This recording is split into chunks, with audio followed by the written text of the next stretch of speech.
Hello po ma'am, yan.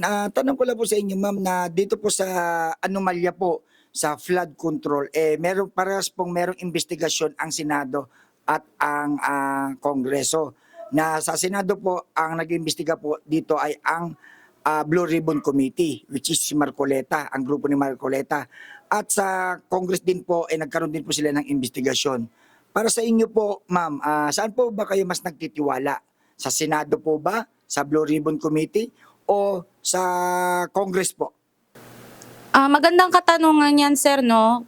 Kung dun lang sa dalawa yung pagpipilian ko, mas maganda sana kung sa opinyon ko lang is magkakaroon ng independent committee para mas patas.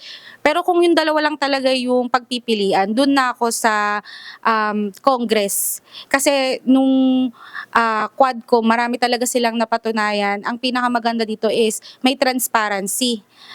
Hindi ko naman nila lahat pero marami sa kanila talaga yung magaling magsalita at kung sa investigasyon lang, mas marami silang napatunayan at nagawa.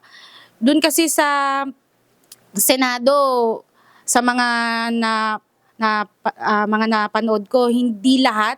Siguro transparency yung pinaka nagustuhan ko sa Congress, lalo na yung nangyari sa Quadcom. So, yun po, kung magkakaroon ng pagpipilian sa Congress po siguro.